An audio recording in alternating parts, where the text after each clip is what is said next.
Hi, everyone, and welcome to Elektor Lab Talk, this time number 34. I'm Brian Tristam Williams, here with Jens Nickel. And as always, we're coming to you live from the digital world of Elektor. Today, we're going to go deep into batteries, power electronics, and a few surprises from Elektor Lab. So first of all, Jens, how are you doing? I'm doing fine. How are you, Brian? Great, thanks. All good there in the lab in Aachen. And then, of course, joining us once again is our special guest, Dr. Thomas Scherer. He's a long-time Elektor contributor and resident expert on all things energy. Always very popular when you're on, Thomas. All good with you? All good. It's summertime now. All fine. Great. So if you've read anything we've published on DIY solar or battery systems, chances are it had Thomas's fingerprints on it. So he's got hands-on tips and insights you won't want to miss. But before we dive in, first of all, let's go to our giveaway. There we go. That's what we're giving away. It's one of these FNIRSI HRM10 battery internal resistance tester. It's a slick, high-precision tool that uses 4-wire measurement to test and grade your batteries like a pro. So stick around. We'll tell you later what code word to drop in the box over there. And of course, I'd like to tell you about our sponsor, which helps to bring you this show for free. Sponsoring us today is Qoitech, and they empower engineering teams to design energy-efficient IoT and embedded devices. They provide state-of-the-art solutions to enable accurate, low-power measurements and analysis, including battery life protection. With the OT product suite, you can profile hardware and software, you can validate and select the right battery or energy harvesting solution at the bench or in automated workflows, all within one comprehensive, flexible, and scalable platform. So check out www.qoitech.com, it's Qoitech, for more information. Right, so let's get into it. We're talking battery types, DIY storage setups, energy savings, and some real-life project updates from the lab today. Thomas and Jens, again, thanks for being with us. Let's dive in. Jens, shall we start with the latest magazine? Yes, we can start with the May-June edition, which is, I think it's already at the newsstand sales. At least our subscribers should have it in their hands. And yeah, we talked briefly in the last shows already about it with our cover project, battery monitoring from our colleague Saad, which can unfortunately not join today. But yeah, he made a great project for battery monitoring. It's not complicated, but yeah, it's versatile, and yeah, you can sense the voltage, and also you get an impression about the current. He made a nice PCB for it with Scherer ESP32 based controller. I also like these small controllers. And yep, and yeah, it can monitor up to 4 batteries. For example, if you have them in series to get higher voltages or in parallel.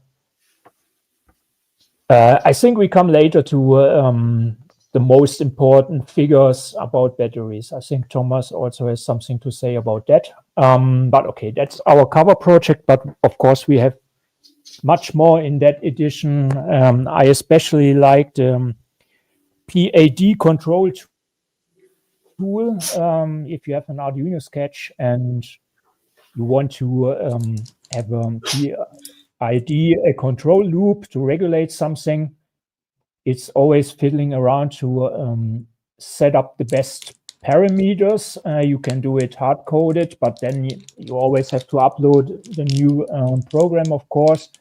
And this tool gives you a live impression of your parameters and also about the regulation. You can see it really graphically in the browser. I think that's a very good tool. And yeah, we have the first article of Roland Stiegemeyer, who is working on a solar charger and also an MPP tracker. That is part 1 at the moment. I have part 2 on my desk, which actually shows the circuit diagram. So yeah, have an eye on also on next editions, of course. We will also have a part 3 with software. It's not the simplest project, so there's a lot to say. So we distributed to have a small series at the end. Yeah, and also the magnetometer is a very nice project. It's not so common that you can measure also magnetic fields. And yeah, Mr. Monkenbusch, he really was successful in measuring magnetic fields. We will also have in, I think the July edition, we will have a measurement tool from the same author measuring electric fields. So that's also a quite good article, but we have much more, of course, in that edition. Yeah, the magnetometer is very interesting, and I just received this for review.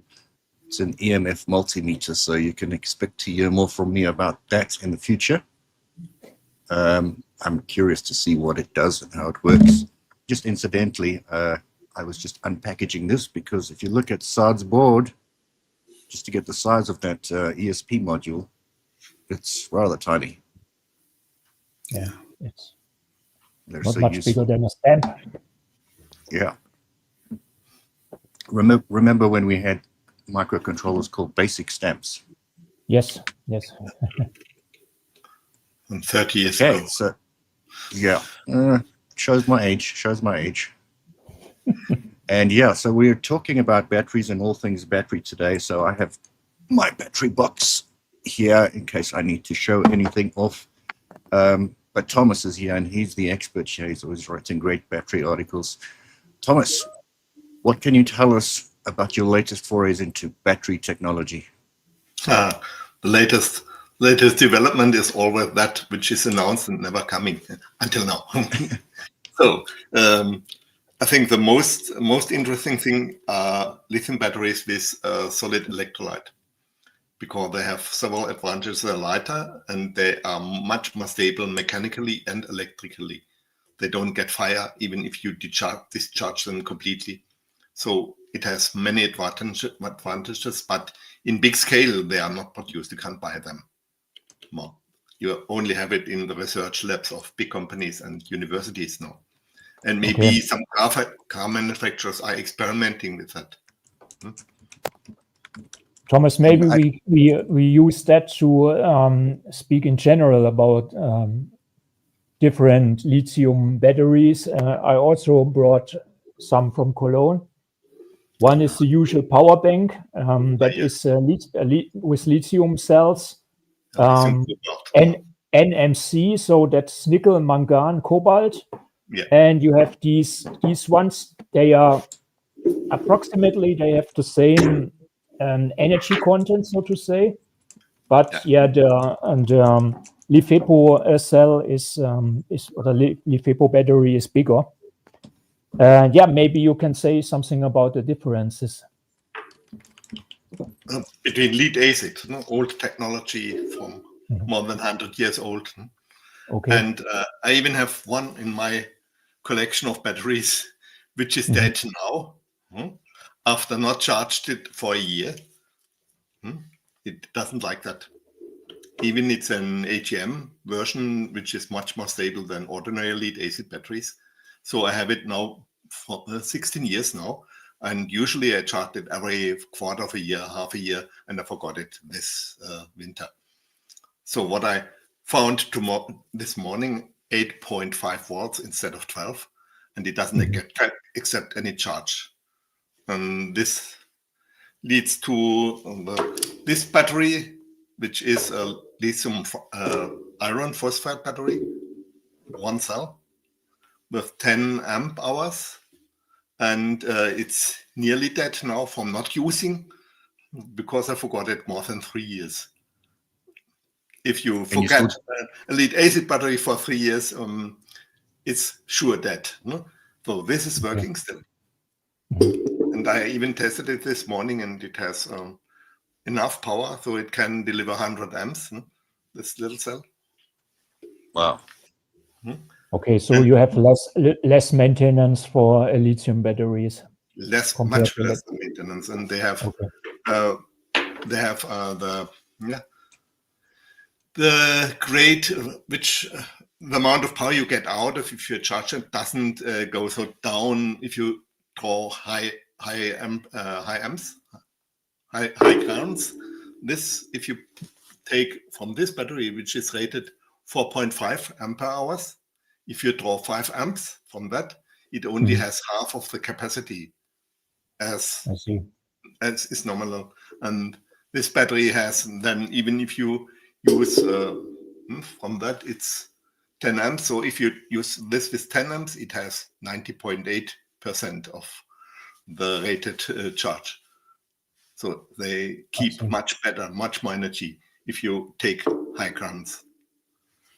And the same is true for lithium cobalt batteries, this one, the small ones, which even some Teslas have the cells in thousands in the car, in the body. I see. Thomas, I've got very expensive weights in the form of lead acid batteries that no longer work. They're just sitting in a trolley for an inverter.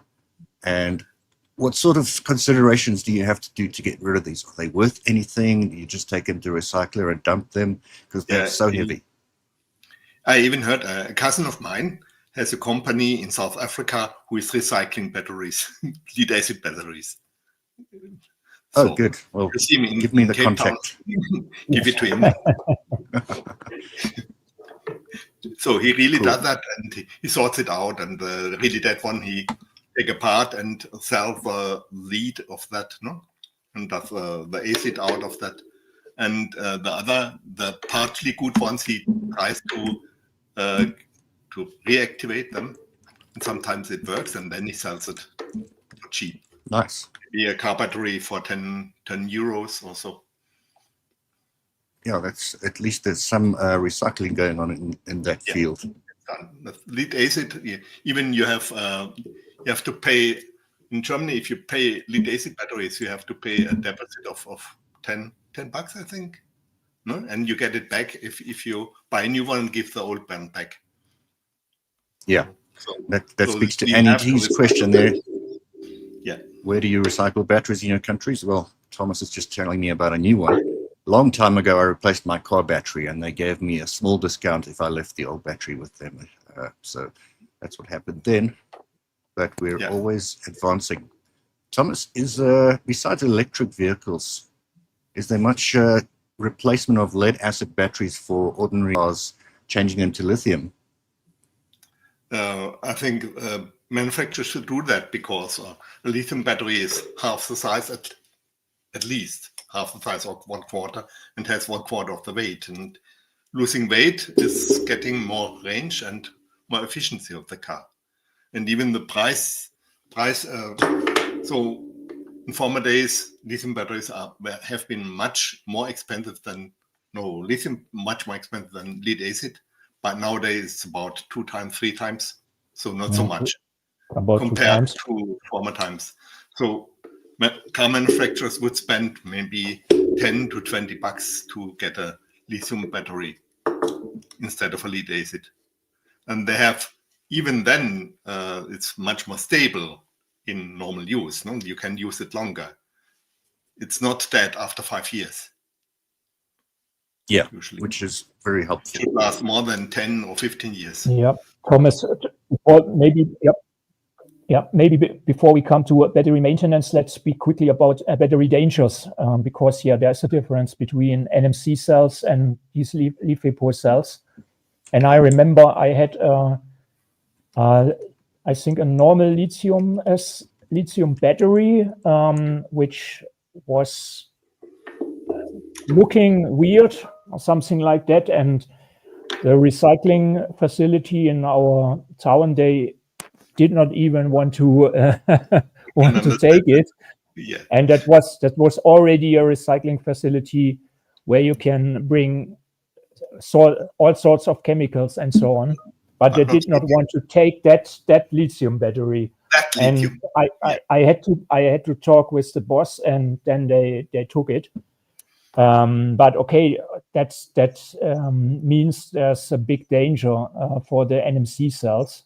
The ordinary cells you have on power banks, for example, and there are more and more airlines who are getting more restrictive about these cells and so on. Can you say something about that? Yeah, so the LMC cells, the ordinary cells, are really the dangerous one because they can get fire or explode in 4 conditions. Too low voltage, if you discharge them completely and let them alone. If you overcharge it heavily, then they can explode. And if you get mechanical stress on it, or heat. So above 100 degrees, you have the danger that this chemical reactions inside get the thing to explode. But not this one. LiFePOs aren't meant with that. Okay. LiFePOs don't explode. So for overcharging, I think that is not so risky because normally you use a special charger for lithium batteries. Only if the charger gets defective and doesn't stop and gets much more voltage on it, but it should be relative seldom. Okay. But I think it's more dangerous when you forget just such a lithium battery, and then it's the charge is going. Battery tools you forget in your cellar for several years. It can happen that you have a little bit fire in your cellar, or in your room, and even old tools, old toys with lithium batteries, you forget it or you throw it away. They are in a recycler. They do it on site. They don't know that lithium batteries are inside. They get fire from that. And you have when did it start that there are always lithium cells in toys and tools and so on? At which year? I think so. You see it everywhere since laptops about 20 years now started. Okay. In time you had nickel metal hydride batteries, and now we have everywhere. And then cell phones. Every cell phone has a. So if you have an old laptop lying in a corner, that can get on fire. Yeah, can get. And it's not sure, though, the probability that your battery gets hot is lower than 1%, I think. But it can happen. And even a friend of mine tried it with one of these cells. He put a nail inside. He wanted to see what happens. Yeah, he got fire. Really fire on it. Yeah. And even if you let your smartphone in the sun, it can happen. And maybe later, it's damaged. Then the battery, if it has about 120 degrees for several hours in the sun, then you have a dangerous device in your pocket. Here, especially here, on your heart. Yes. Yeah. So we even read stories about exploding cell phones in a plane. Yeah. Yes. And the other thing is, if the controller of a lithium battery, even for the bigger ones, which are used for solar systems as battery, if you use LMC cells and the controller doesn't deactivate it correctly, if they got older, they get on fire. And in Germany, we had several times that people got fire in their houses from, I think, LG batteries. These big ones with 6 kilowatt hour. Even in my neighbor village, there was one case a year ago. So this is, but I think it's a part of time. In 10 years, you won't see that anymore. Because for solar systems, nobody uses LMC cells anymore. Only use LiFePO. And even in cheaper electric vehicles, you use LiFePO because it's cheaper. Cheaper technology. Has some disadvantages in low temperatures and so on. But that's all. Coming to battery maintenance, what can you do to prevent that your battery gets in a bad condition? So depends on the technology. Lead acid, charge it at least every quarter of a year, 3 months. So if you put your device in winter in the house, charge it in the middle of the winter. And you can charge it full, so it's not a problem for lead acid batteries, because the degradation depends on the technology, but it's typically more than 1% per month. So you can get an empty battery. And this one was forgotten 1 year, it's dead now. No? And if you have lithium batteries, you should charge them about once a year and not full. So I see. there is a rule of thumb for lithium batteries, charge it for 60%, then they last longest. And how do you see 60%? Because not every charger has... Take it with a voltage LNC cells, charge it to 3.9 volts, and then disconnect the charger. Don't use permanently charging, because the high voltage is a thing which degrades the batteries, which is not the case with lead acid batteries, but with lithium LNC cells it is. You should only charge them, then put it aside. Okay. And don't store it in cold environments, so below 0 degrees Celsius and not over 20, typically. Okay. I once forgot to charge such a LiFePO cell. It was a bigger one, regularly, so it showed 0 volts because of the battery management system or the mechanism, built-in mechanism. And then I couldn't find any charger which wanted to charge that anymore. So I used an ordinary power supply, and it really worked with some current limitation. But I think you once said that's not working always. So I was lucky. I had the same case in a lawnmower of mine, and had batteries at the end of their life, and put it apart and wondered that there was 0 voltage, and then I measured directly on the cells and so there's voltage still, no? So about 1.8 voltage per cell and so on. But the battery management system disconnected the battery totally and only activated it until I charged the cells directly. So I couldn't get it from outside. So it's a measure of buying or selling new batteries, no? Discharge them once, over. Yeah. Well, is that easy to handle, to open such a battery pack? Yeah, in this case, because it's molded plastic, it's a little bit complicated. But in most cases, so batteries for lawnmowers, by example, have such batteries. So one in one big plastic bag. No, you can cut it open and disconnect. You even can take one cell and replace it. You can solder it and solder a new one. I did it several times. Really solder or solder? They typically are connected by how do I call it? This spark of high current. Yes, Brian. What's the English term? I think arc welding, something like that. Yeah, exactly. Welding. They're welded, but if you connect that, you can take a little copper cable and solder it if you don't take too long time on the electrons. So if you solder on a battery cell like this, you should have an iron which has much power, so you have short soldering times. Not this 20 watt time, and you have to put it here for 20 seconds or longer. Do you have an arc welding device, Thomas? Somewhere down in my cell. I don't know if it still works. Yeah, because I tried it one time to build my own battery pack with those metal types.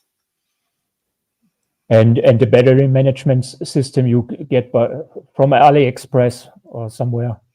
They are good. Already made. Yeah. What I heard even from friends, they bought different ones, even for big batteries, for solar batteries, which have about 5 to 10 kilowatt hours. They are really good. They work good, and they even give you an output of the current and the voltage of every cell, the current is flowing, and so on.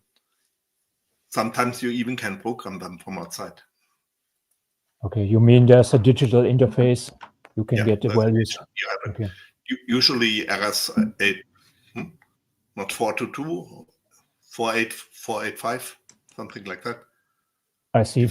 Differential serial interface, and And they are cheap. No? Even bigger ones get for 50 to 100 bucks, which can handle several hundred amps. No? Okay, so there's no need to build a battery management system yourself. If you have standard application, buy it. Yeah. Mm-hmm. And if you have a very special project, then you have to use your own one. Mm-hmm. But there are chips for that. You can use solutions. Yeah. You don't have to invent the wheel again. And program a microcontroller with all the parameters you need. Brian, I think there are already some questions. Yeah, you guys are enjoying that conversation so much. I didn't want to interrupt, but yes, we've got people from all over the world as usual. Amsterdam, let's see, Alabama, Magdeburg, Greece, Delft. We've got Frank de Hart and a whole lot of other familiar faces. Hey, CJ. But let's get to our audience and some comments and questions. First from Dieter Geisel. He was working with lead acid batteries for high currents. The cells, 2 volts, 1200 amp hours, had a life of 15 years old and more. It seems impressive. Yes, these are for the big tool for the big machines, even in the neighbors. They typically last longer than 10 years, yes, but not because they are not used so much, no, compared to car batteries, which have extremely high starting currents compared to the size of the battery, no? And this is what makes them dead, no, with time. It's the high current consumption. Yeah, often high currents in bad conditions, no? And low temperatures and so on. And from Gerhard Birkenstock, says here in Hesse, half of a waste recycling plant burned down a few days ago because of forgotten or incorrectly stored batteries. Yeah, making me paranoid here. Often, I think in future. No? Now I think I need to go downstairs and make sure my daughter's hoverboard is kept outside. Those things have big batteries. Yeah. So don't forget old bikes and hoverboards. Yeah. From Jeff replaced the battery on his old Saab with a Bosch AG type and installed a 1-watt solar panel on the parcel shelf. It lasted 11 plus years until he decided to replace it with winter approaching. Why the solar panel? Old battery died because I don't use the Saab that much and kept discharging the battery. That's a good point. We spoke about this earlier. If you don't use your car, come back in a month, all of those auxiliary, those small current drawing things will destroy your battery. It makes sense. Yeah, that's actually a good idea. 1 watt's probably all you need. Even if you don't use a car very often, then the battery can last long, more than 10 years, as you have seen. Yeah. The guy told. And from Thomas, regarding empty LiPo cells catching fire, they are characterized by the fact that they have no or very little energy. So how can they catch fire? Yeah. It doesn't have to do anything with the energy stored inside the battery. It's the chemicals which are going on fire. Lithium burns with oxide or with Sauerstoff. Yeah. Oxygen. Oxygen, yes. And that is all. If you open a lithium battery, it immediately starts to burn. Wow. Even if you do it that's water. Kind of like water, that's kind of like sodium reacting with water or phosphorus with oxygen. Yeah. Take them out and you've got a fire in your hands. If you get oxygen on it, it reacts in seconds. Interesting. From Micronai7 in the UK, I take mine to the office and we have a recycler who collects them on a regular basis. Good to know. If you have specialized recyclers, they can handle it. Huh? Yeah. From Jorgen asking what's the best for welding the cells together. Well, I think we have something in the shop. Clemens, our colleague, he once did a review. Was a smaller tool, and you can weld batteries with it. I'll see if I can find it. Thanks, Hans, for the translation. Spot welding. Yep. And then David says maybe a resistance welder such as a FNIRSI SWM10 would suffice. Just received mine stateside for $45 US. So hoping to test it soon. Let us know how that goes. such a tool with to test internal resistance is a good tool for checking the health of batteries, any kind of. So if you get higher resistance, you see your battery goes. Maybe we come to that later again, to the internal resistance. Yeah, Brian, we do any indeed other have question? a spot welder, which is not cheap though, 4.3 kilowatts, coming in at €236. But if you like to have the proper tools, yes, some more questions. Let's go to David Warner. He would defer to the panelists, but he was under the impression that as the internal resistance comes up, it's a sign of the chemistry degrading and little can be done for it. Is that true? True. Especially in lithium cells, some kind of old, simple lead-acid batteries, you can reactivate some kind of. No? If you charge them and discharge them several times very hard, they get better. But this is not the case with lithium batteries. Then you lose, if you use more cycles, you come faster through the end of life. Cool. Well, we'll get to more questions shortly. I just want to jump back in on the giveaway because we did just hear about FNIRSI, and this is what we're giving away today, the FNIRSI HRM10 battery internal resistance and voltage tester. And the giveaway page is there with the link up on the screen. And reveal the code word now. Because we're giving away an HRM10, you can just type HRM10 into the code word box over there. Doesn't really have to be case sensitive. So enjoy the giveaway. Just so. Just so is fine. Okay. We'll know when we review the entries, but Thomas, you're not allowed to enter. Yeah, I know. Just wanted to make it clear. So cool. That not a robot is taking, oh no, can't get it. Yeah. Because typing it without minus. So this is something I saw yesterday online about nuclear batteries, coin cell sized. I had to check if it was posted on April 1st, but apparently it's true. And I know that the Voyager spacecraft, which are beyond Pluto now, used nuclear power, but I'm not sure how that ties in with battery. Do you know much about these nuclear batteries, Thomas? They are thermal ones, no? They have a core of radioactive material and some cells which take the heat of that, no? Making a little bit of energy. The advantage is that it lasts very long. They last really long. No? You can maybe for Voyager, no? Which is now out of our solar system, still working with them. And that's why they use that. They are stable, they are simple, but they are dangerous if they come, even a satellite, if they come down, and even this happened. Something to consider for sure, just like keeping your lithium-ion batteries inside. I don't want to have it here. No. Otherwise, you don't need X-rays anymore. Yeah. Matthias wants to know if there's a concise paper or information that summarizes and compares all relevant battery technologies. I'm sure there must be something. In fact, I think we published something like that a while ago. Yeah, we published several articles, and more articles you can find on our Power and Energy webpage. So, and you can also dive into the Elektor archive with Elektor GPT. I also use that tool. We had good articles. Thomas, I remember you also wrote some articles. I think I was a young editor. Then I edited an article from your site about new battery technologies.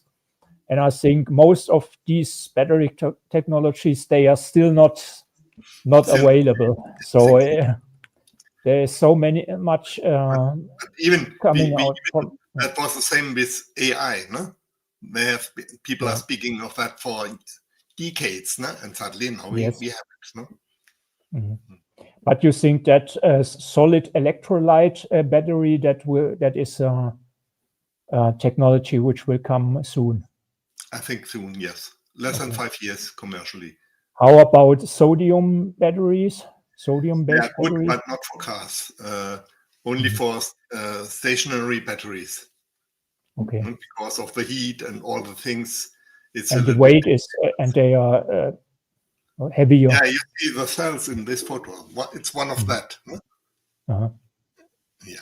I see. So I've dropped a link in the chat for this article, which is written by the one and only Thomas Scherer almost 5 years ago. He compares lead acid, nickel cadmium, nickel metal hydride, lithium, of course. I have a question regarding nickel cadmium. It's not my question actually, but I do have some experience with it. The nickel cadmium in the 80s, I think they used to go faulty and you could revive them by giving them a shock with a high voltage. And that's what Gerhard's asking about. Do you gentlemen have any experience with reactivating deeply discharged batteries via pulse discharge? Yeah, I remember there are different, at least more than 100 circuits in Elektor in this time for this purpose. In every second Elektor issue had an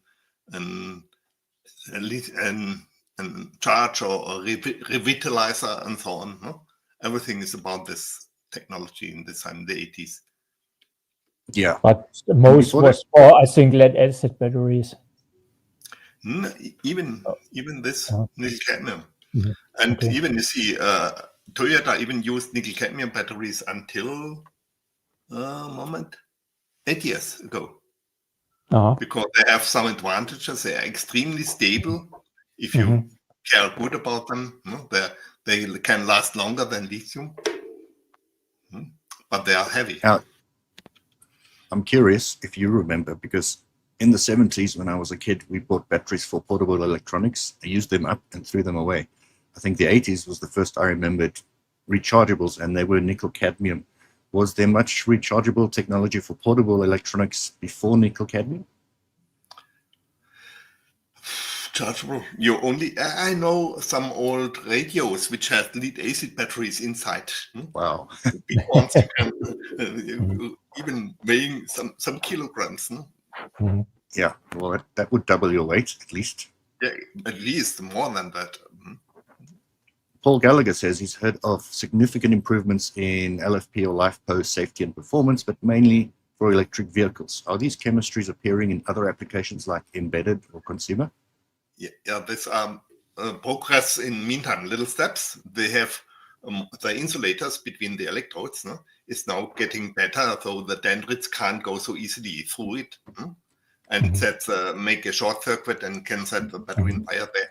The most modern batteries are much more stable than that 10 years ago. So this is improvement in even the electrodes, the material of that is now changed, so we can store a little bit more energy and last longer. So you can even have now lithium iron phosphate batteries which have 10,000 cycles until they got to 80% of their charge. And everything is a little progress, but the big progress will come with a solid electrolyte batteries. And a comment here from Renee Bosch is that in order to keep the battery of my car in good condition, despite low usage, I mounted the ELV Bly Akku Activator power brick. Again, something we've touched on in Elektor before, how to make these things yourselves as well. If you want to, you can always search our archive. Yeah, some kind of. I really can't believe that these things are so good as the paper or as they are described. I think it's enough if you keep the charge high enough over time. Yeah, that's all. Yeah, you don't need a specialized. So if you can get a charger which gets about 50 to 100 milliamps permanently, there's no problem for a lead acid battery, because it converts it in heat, and heat keeps them full to a lot of. I used to have a car battery charger that had a setting called trickle charge. You just leave it on all the time. Yeah, you can do it. And then Thomas wants to know if and why are the empty cells more prone to oxygen? No, they are not more prone to oxygen. The reactions which can over time happen inside can let go the lithium to build dendrites, which are little long crystal needles of lithium, which penetrates the separator between the two electrodes, and then there's some rest of charge which gets here heat, and then if you get heat, you can get, they are not completely closed, no, but that's not welded completely the housing, so it gets a little bit open, and then you have fire. Even this cells, if I have several dead ones of that, the lithium iron phosphate, they don't get fire, but the fluid is coming out, the electrolyte is coming out. It's not so good for your fingers if you touch that. Yeah. Thomas, well, I have bought such bags with, I think, aluminium foil in it, where they say you can put your lithium cells safe in it. Do you have some experiences with these? Are they okay? For what purpose? For prevent fire. So if the fire starts, it won't go to the. No help. The energy is too high. It will melt everything. Even if cars start to burn, though the firemen put the whole car in big bassins of chemicals, no, they can't stop the fire normally, or they don't are allowed to get water on it and all the things. No, it's really dangerous. The energy of lithium itself is very high if it burns, if it reacts with oxygen. So if you don't have a sealed steel case with 10 millimeters of steel, no, it will not help. Okay. So now, to go off on a bit of a segue, can we have a look at some labs projects that we've had on Elektor Labs? This is our Elektor Labs platform, elektormagazine.com/labs, where you can submit your own projects, and who knows, we might pick them up and put them in our magazine, make a deal with you. So Thomas, Jens, and I chose some of the more interesting ones. I guess I'll go first. This is an ESP32S30 antenna mod. So basically, Peter N added a 32mm silver-coated wire to form a loop and stub antenna, soldered it to the existing chip antenna, and there you have it, more than 10 dB of gain. So that is interesting, especially, I still have it here, for these small ESP boards with limited Wi-Fi capability. The range doubled and it became more usable. So no more dropouts, no more thermal issues triggering protection circuits, even improved the Bluetooth range. So yeah, yes, that could be very useful. Indeed a good trick. And we have selected that one for Circuit Special. So you will read a full article. We have our Circuit Special coming out in August. So you'll find this project printed there. So shall we move on to yours, Jens, DIY lithium battery health monitor? Yeah, that brings us back to our subject of today. That's from DIY guy Chris. And yeah, I think especially the PCB is quite nice. It's very well made. He's using Texas Instruments chips, which do the trick, of course. So the circuit diagram is not so complicated. It's these two Texas Instruments chip and some circuitry around. But how he describes it, and he even gives a lot of soldering tips. I think that's really worth a visit for everyone. And there are even people asking, can I buy it at Elektor? Yeah, maybe we think on that. Yeah, could be one of our Elektor X projects. Schematic was done in Altium Designer. I'd like to see the schematic actually, just briefly. Yeah, that's in the materials folder at the bottom. My internet's being a bit slow, so I'll move on to your tab, Thomas. You like this simple push button on-off with battery level check? I like the circuit because it was a replacement for old analog circuits. And the thing is, you only have to use 3 parts. No? It's a push button switch with active low and active high outputs, and it even checks the battery voltage. So the circuit you connect to that starts to or shuts down if the battery gets low. which is very simple. And the guy used even this very small microcontroller from Microchip, the 10F322, which has only 6 pins, as you can see, and made the software of it. You can modify that. It's a really good idea, I think. No? Even if you may make your own projects battery powered for lithium batteries, no, 3.6 volt.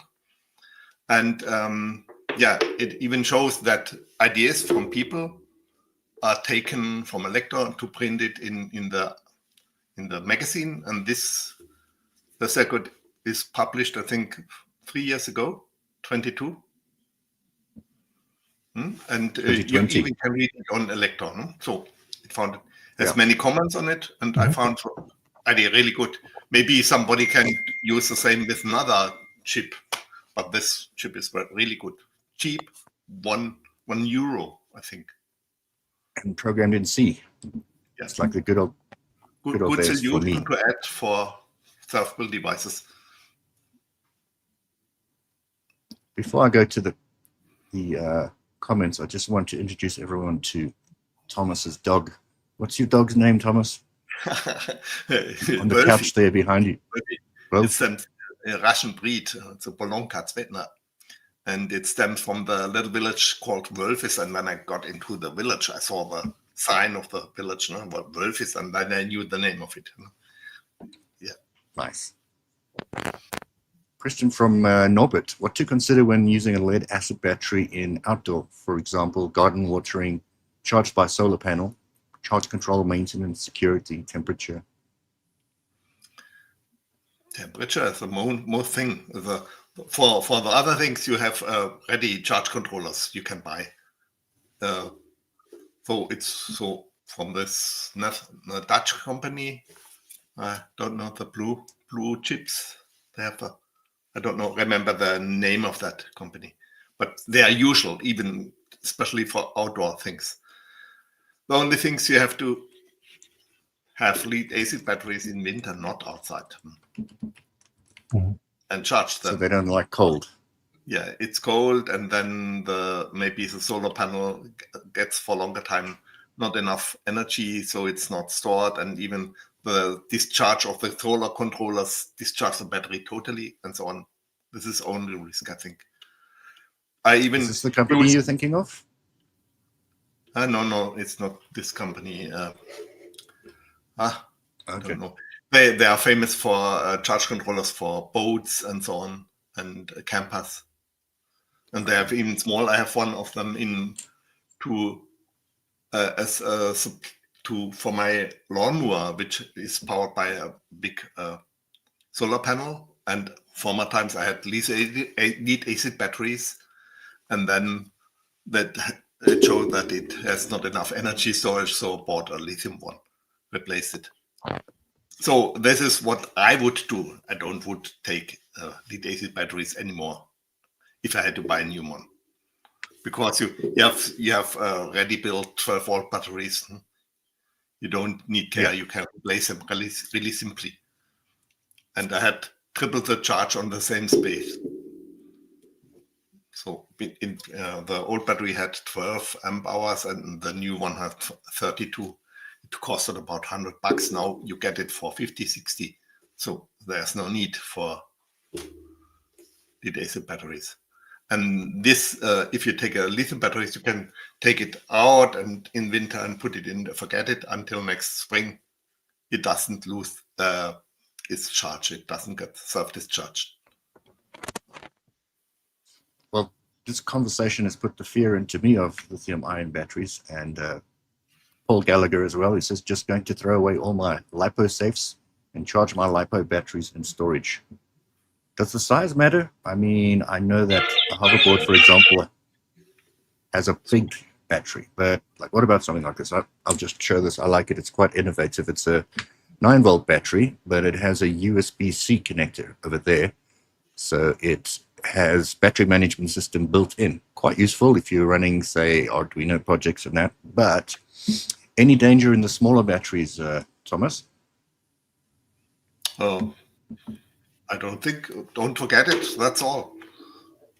Keep them charged. And if they are old, recycle them. Meanwhile, you Yeah. can go in the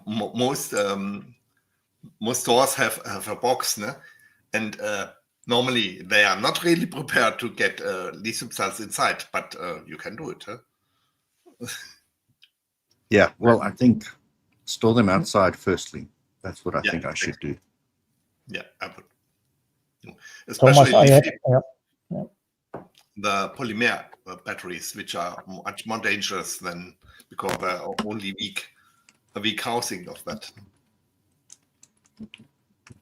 I have You a were saying question yes? which brings us back to internal resistance. What would you measure if you would find some cells in a corner and want to test if they are still good?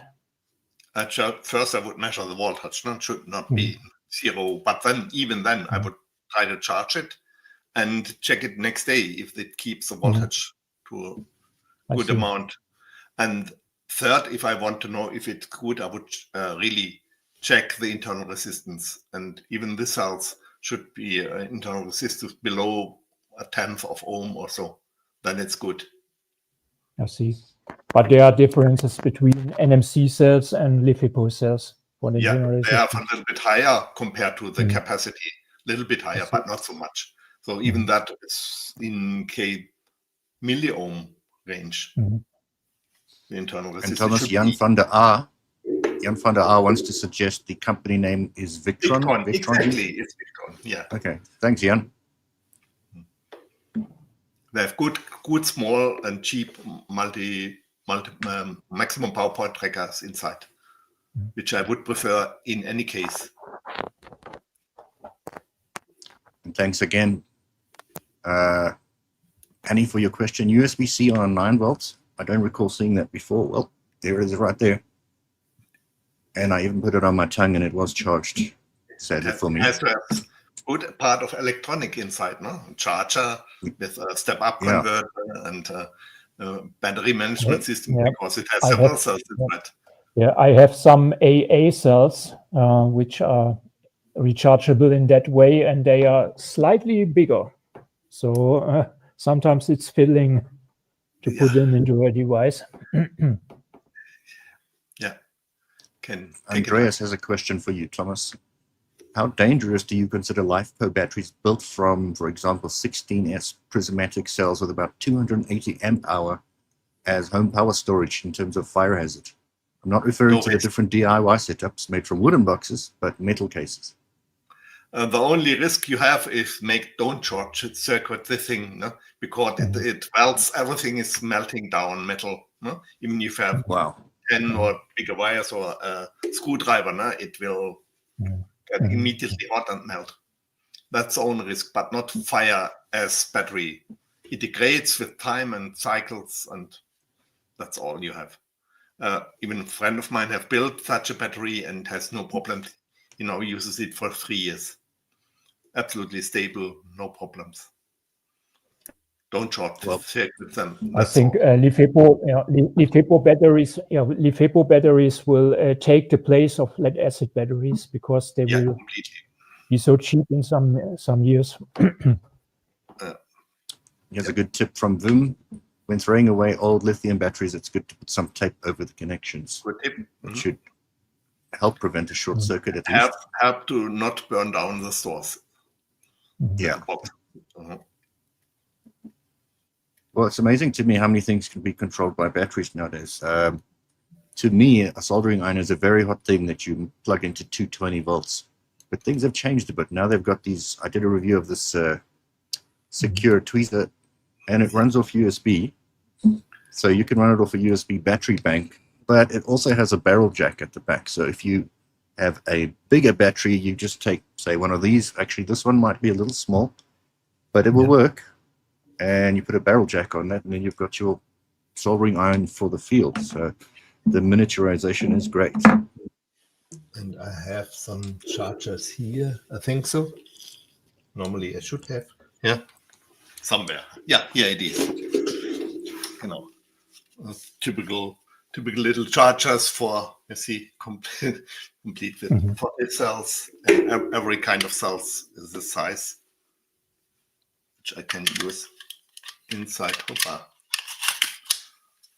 And they cost nothing, €5 or with chargers, and have even a display.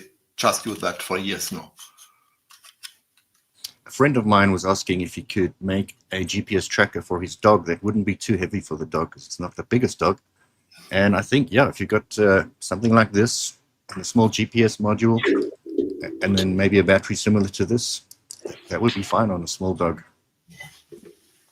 Yeah, the most problem in this case would be how you would connect that with a mobile chip.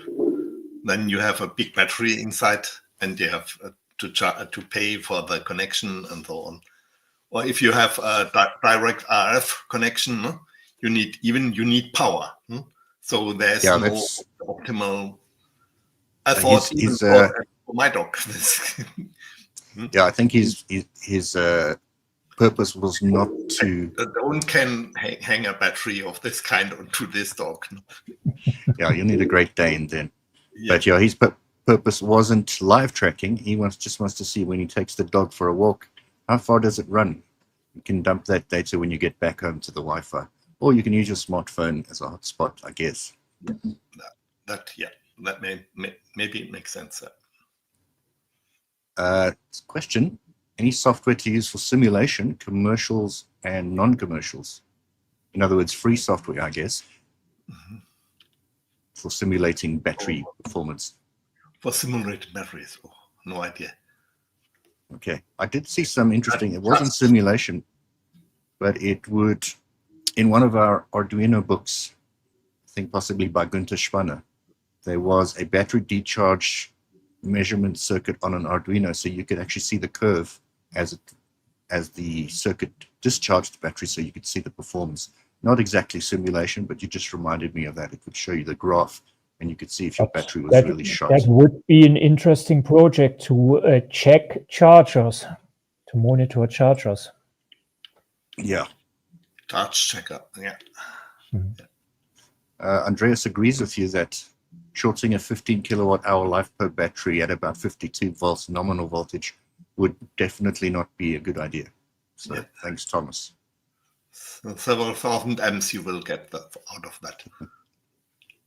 And Dieter says this charger is top. I'm not sure which one. I think the And small another one. Okay, yeah. I've got one of those for.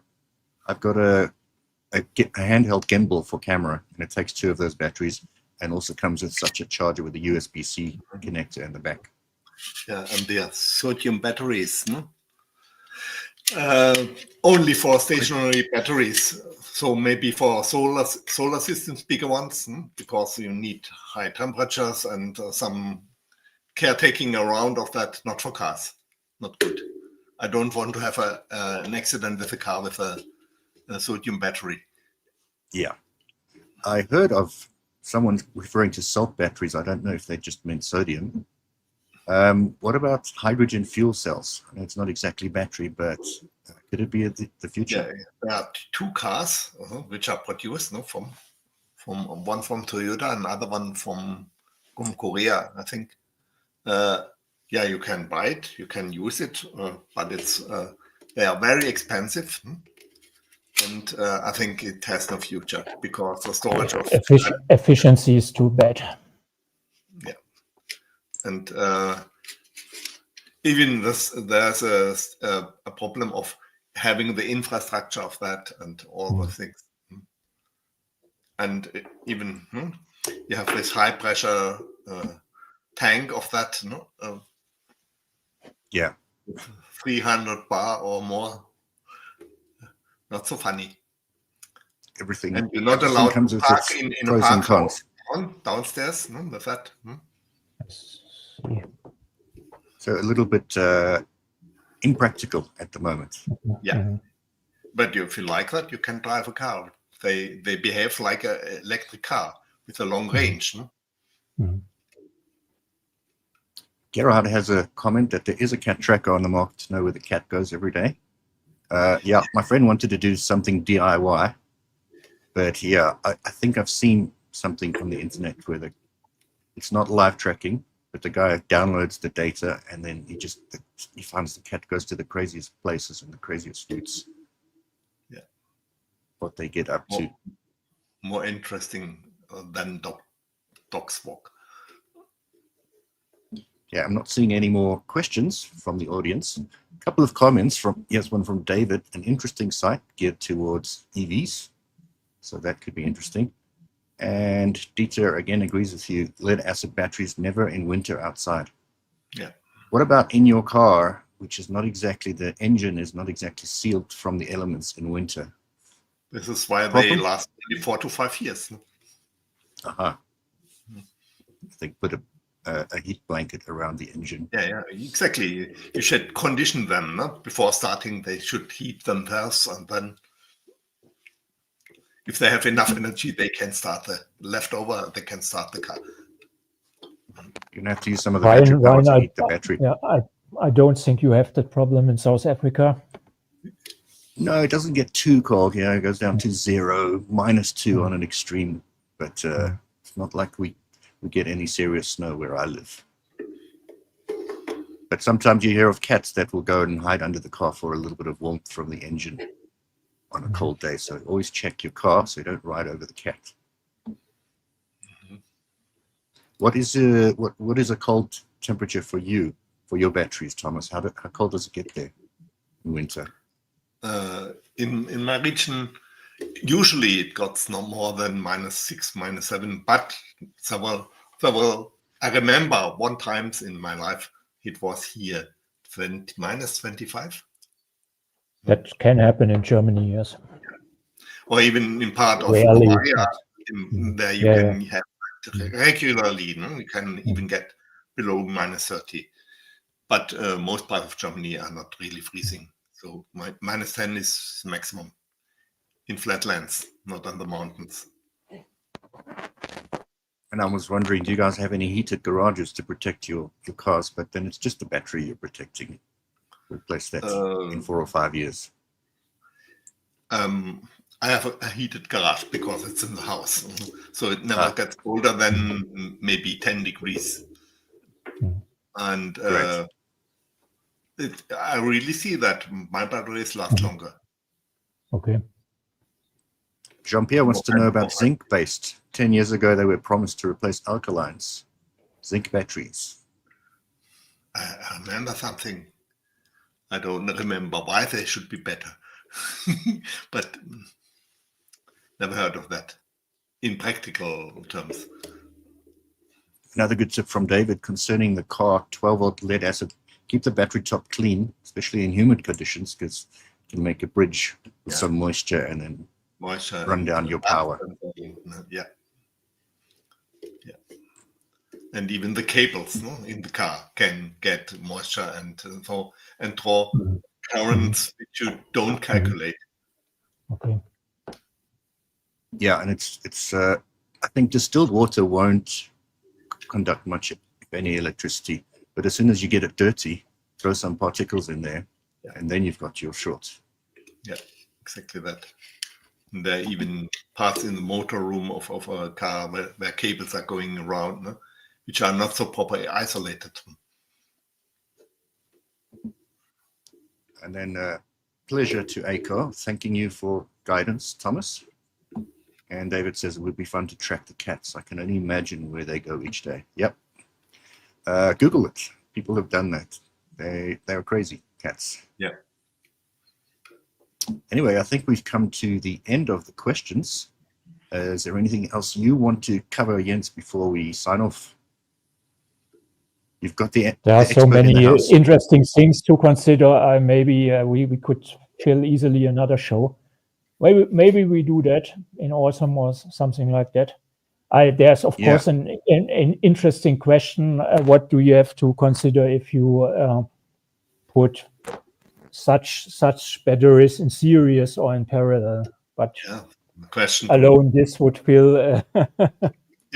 I think another 10 minutes. Interesting topic. But there are small balancers on the market, so I ordered a small balancer type of thing. I will try it out and maybe I will report on it in the next show.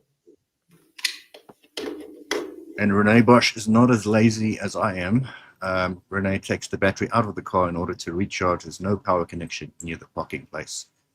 So to monitor voltage, quick links, Bluetooth monitor, so it's wireless and you can monitor the voltage. But those batteries are heavy. It's not something I enjoy taking out and putting back in. Yeah, you even can monitor with ODB2 connectors or dongles you put in the car and get on your smartphone. You can monitor the water. That's true. Exactly. Well, thanks once again for joining us, Thomas. I guess we can wrap it up now and definitely look forward to doing another show on this. It's always a popular topic. And you're going into summer now. I'm going into winter, so maybe after winter I can tell you how my batteries are holding up, especially the one in the car. Yeah. And Jens, thanks for trekking out to Aachen to join us for this as well. Thank you, Brian. And to our audience around the world, good luck on the competition if you're entering. The keyword, what did I say the keyword was? HRM10. Easy enough. And good luck if you're entering the competition. Thanks for joining us. Thanks to our sponsor, Qoitech. And we'll see you in the beginning of June for the next lab talk. Goodbye. Bye-bye.